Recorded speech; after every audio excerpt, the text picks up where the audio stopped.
بسم اللہ الرحمن الرحیم والحمد للہ رب العالمین والصلاة والسلام علی سید المرسلین وعلی آلہ وصحبہ اجمعین، اما بعد۔ محترم ناظرین کرام، احکام دین کا پروگرام لے کر آیا ہوں جس میں آپ کے سوالوں کے جواب ہم کتاب و سنت کی روشنی میں پیش کرنا چاہتے ہیں۔ تو آئیے آپ کے سوالوں کی طرف چلتے ہیں۔ آج کا پہلا سوال ہے، پوچھ رہے ہمارے بھائی کہ حدیث شریف میں آیا ہوا ہے کہ جس گھر میں کتا ہوتا ہے اور تصویر ہوتی ہے اس میں فرشتے نہیں جاتے۔ سوال ان کا یہ ہے کہ یہ کس وجہ سے نہیں جاتے ہیں؟ کہتے ہیں کہ فرشتے یہ کیوں نہیں جاتے ہیں، اور یہ کہ یہ سارے فرشتے نہیں جاتے ہیں کہ صرف کچھ فرشتے نہیں جاتے ہیں، اور اسی طرح سے یہ بھی پوچھتے ہیں کہ صرف کتے اور تصویر ہی کا تذکرہ کیوں ہے، اور بھی چیزیں ایسی ہو سکتی ہیں جو کہ مناسب نہ ہوں، فرشتوں کو روکتی ہوں۔ اب ایسی صورت میں وہ کہنا ہی چاہتے ہیں، پھر سوال وہ خود کرتے ہیں کہ اگر ہم یہ مان لیں، سوال لمبا ان کا، اگر یہ مان لیں کہ فرشتے نہیں جاتے ہیں تو پھر وہ جو فرشتے متعین ہیں ہمارے اعمال کو لکھنے کے لیے، ہماری نگرانی کے لیے، اور تو کیا وہ بھی نہیں آتے ہیں؟ کہ وہ فرشتے آتے ہیں اور دوسرے کچھ فرشتے جو نہیں آتے ہیں؟ اور پھر تصویر سے حدیث میں کیا مقصود ہے، کون سی تصویر مراد ہے؟ ساری تصویریں مراد ہیں یا کہ کچھ خاص قسم کی تصویریں مراد ہیں؟ اور اسی طرح سے کتا بھی کیا کوئی خاص کتا ہے یا ہر کتے اس میں شامل ہیں؟ تو حقیقتاً یہ حدیث سے بہتوں کے سمجھنے میں پریشانی ہوتی ہے، اور یہ کہ کس وجہ سے فرشتے نہیں آتے اس کے بھی بارے میں سوچنا پڑتا ہے، سوچتے ہیں لوگ، اس لیے کہ حدیث میں وجہ نہیں بیان کی کیوں نہیں آتے ہیں، ان کتوں کے یا تصویر کے اندر کیا سبب ہے جو منع کرتی ہے، ہم آپ کے سامنے بتانا چاہتے ہیں۔ کتوں کی وجہ سے، کتا جس گھر میں اس میں فرشتوں کے نہ آنے کے بارے میں الحافظ ابن حجر نے کہا ہے، جیسا کہ انہوں نے علامہ قرطبی سے اس بات کو نقل کیا جن کی تفسیر کی کتاب بڑی مشہور سی ہے، تو کہا کہ اس معنی میں کہ کتے اس گھر میں اس میں کتے ہوتے ہیں، فرشتے کیوں نہیں آتے ہیں؟ تو کہا گیا اس لیے کہ کتے نجس ہیں، اس لیے نہیں آتے، اس لیے کہ بعد حدیث کے بعد الفاظ میں آیا ہوا ہے فَأَمَرَ بِنَزْعِ مَوْضِعِ الْكَلْبِ،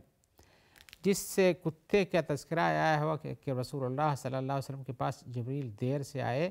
تو رسول اللہ صلی اللہ علیہ وسلم نے پوچھا کہ آخر آپ نے اتنی تاخیر کیوں کی؟ تو کہا کہ آپ کے گھر میں کتا ہے، تو ڈھونڈا گیا تو چارپائی کے نیچے کہیں بیٹھا ہوا تھا، بچہ تھا کوئی، تو اس کو نکالا گیا۔ پھر اس حدیث میں آیا کہ اللہ کے رسول نے اس جگہ کو پانی سے چھڑکنے کا حکم دیا، اور تو اس سے پتہ چلتا ہے کہ نجس ہوتا ہے، اس لیے فرشتے نہیں داخل ہوتے ہیں۔ اور یہ بھی کہا گیا کہ چونکہ کتا شیطانوں میں سے ایک ہوتا ہے اس لیے فرشتے نہیں آتے، یہ اسباب انہوں نے لکھے ہیں۔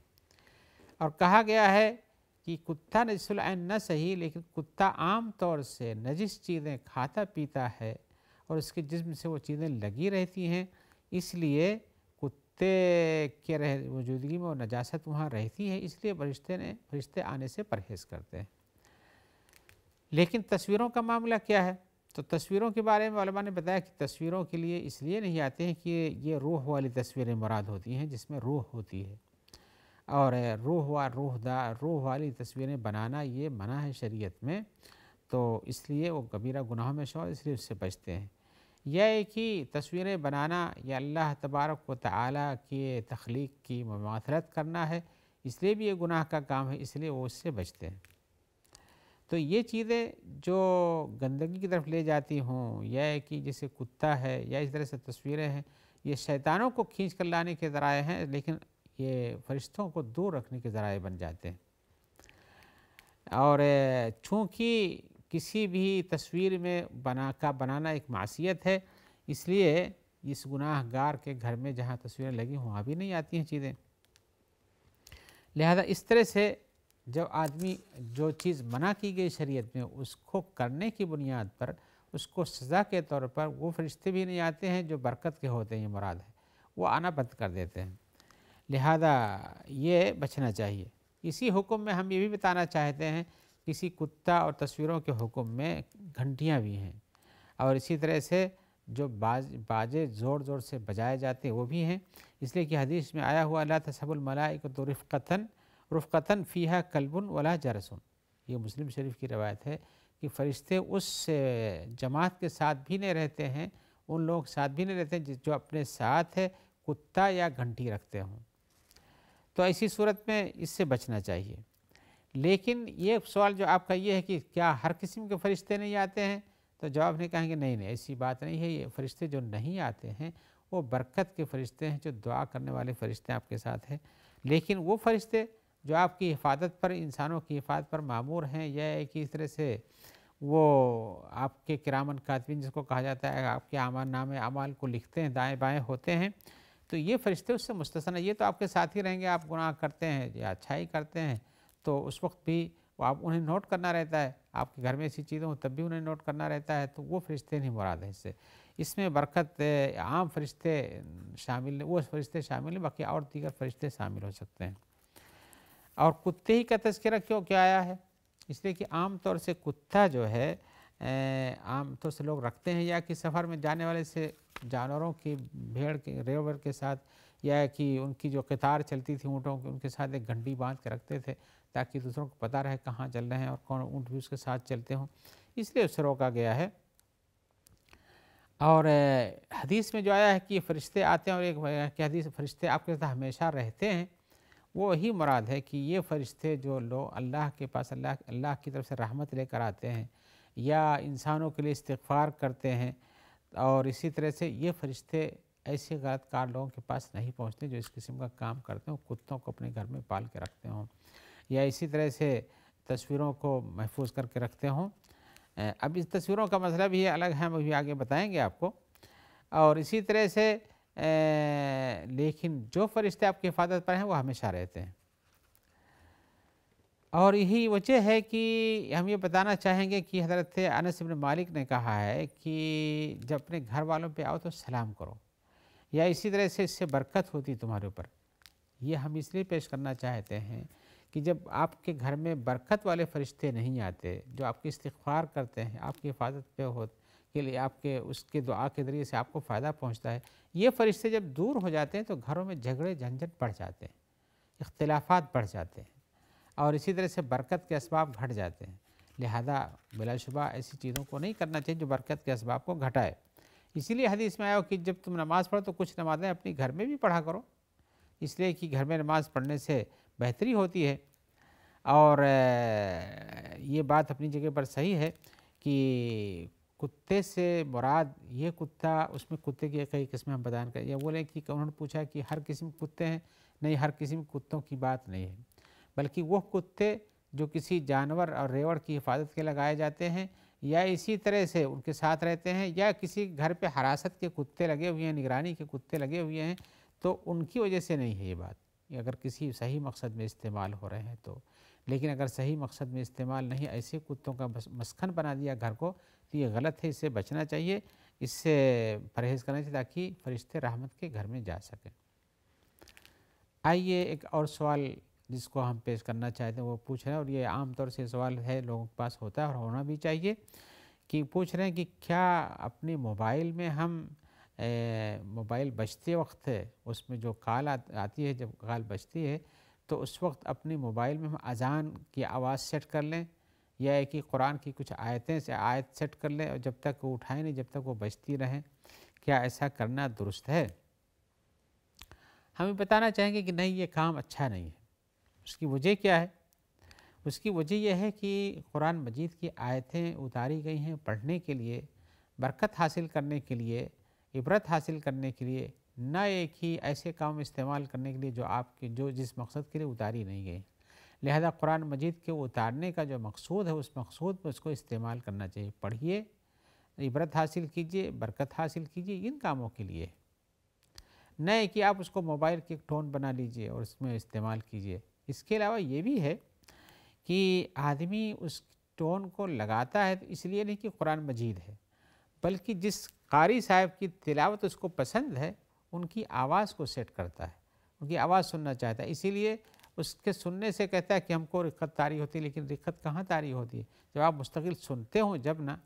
آپ کے موبائل میں تو کال آتی ہے، آپ نے فوراً اٹھایا، آدھی آیت پوری ہوئی، آدھی آیت نہیں بھی پوری ہوئی، معنی صحیح ہوا، معنی غلط ہوا، آپ نے وہاں سے کاٹ دیا، جبکہ قرآن مجید کو سننا چاہیے اس کے معانی کو سمجھنے کے لیے، جب وہ اس کی پڑھا جائے تو سننا چاہیے اور اس پر دھیان دینا چاہیے۔ تو یہاں پر دھیان تو اس پر نہیں ہے، نہ اس کے سننے پر، اگر ہے تو قاری صاحب کی آواز پر ہے، یا زیادہ سے زیادہ یہ ہے تو اپنے موبائل کے بجنے پر ہے، لیکن اس سے کسی کی شرافت یا کسی کی عزت کا تذکرہ نہیں ملتا ہے، بلکہ حقیقت میں یہ کام مناسب نہیں کہ آپ بیچ میں کاٹ دیتے ہیں۔ اس پر اور بھی سن لیجئے،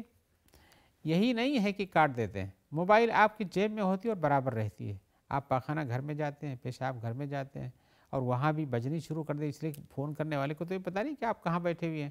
بجنی شروع ہو جائے اور وہاں آپ اس کو کاٹتے کاٹتے نکالتے اور کاٹتے ہوئے بھی اس کی ایک آیت پوری ہو جائے، مان لیجئے آدھی آیت پوری ہو جائے، تو قرآن مجید کا حمام میں بیٹھ کے پیشاب خانے میں یا پائخانہ گھر میں پڑھنا یہ منع ہے،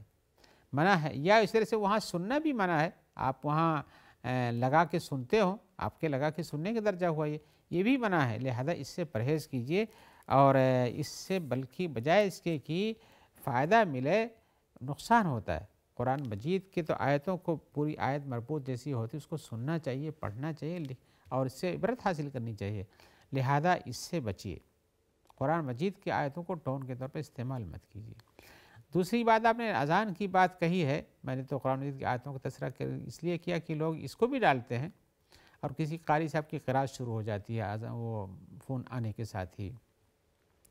اذان کا مسئلہ کچھ اتنا گمبھیر نہیں جتنا قرآن مجید کی آیتوں کا مسئلہ ہے۔ اذان تو آدمی کہیں بھی سنتا ہے اور وہ اس پر قرآن مجید کی تلاوت جیسا ہے، قرآن مجید کی آیات جیسا نہیں ہے، لہذا آپ ان کو استعمال کر سکتے ہیں اور چاہیں تو آپ ان کو سامنے پہ رکھیں یا ان کو بند کر دیں یا کہ بیچ میں اذان آتے ہی کاٹ دیں، اس سے آپ پر کوئی گناہ نہیں آتا ہے، اس سے گناہ نہیں آتا ہے، لہذا اس کے استعمال میں، اس کے ٹون رکھنے میں ہم تو نہیں کہتے کہ آپ پر گنہگار بہت ہو رہے ہیں، لیکن پھر بھی اللہ اکبر کی آواز بلند کرنا پاخانہ گھر میں یہ اچھی بات نہیں، اس سے بھی احتیاط کیجیے، وہ بہتر ہے۔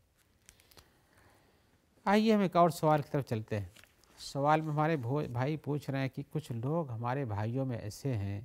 جو دوسروں پر بہت ناراض ہو جاتے ہیں، بہت ناراض ہو جاتے ہیں اور کہتے ہیں جہنم میں جاؤ، ناراضگی میں ان کے اوپر جواب دیتے ہوئے، چاہے باپ ہو، کہیں بیٹا ہوتا ہے، کہیں باپ ہوتا ہے، کہیں ماں ہوتی ہے، کہیں دوست اور ساتھی ہوتا ہے، کہیں بھی ہوتے ہیں، کسی بات پہ ناراض ہو گئے تو شدید ناراضگی کا کہتے ہیں جہنم میں جاؤ۔ تو وہ پوچھ رہے ہیں کہ کیا اس طرح سے لوگوں کو جہنم میں جاؤ کا لفظ کہنا یہ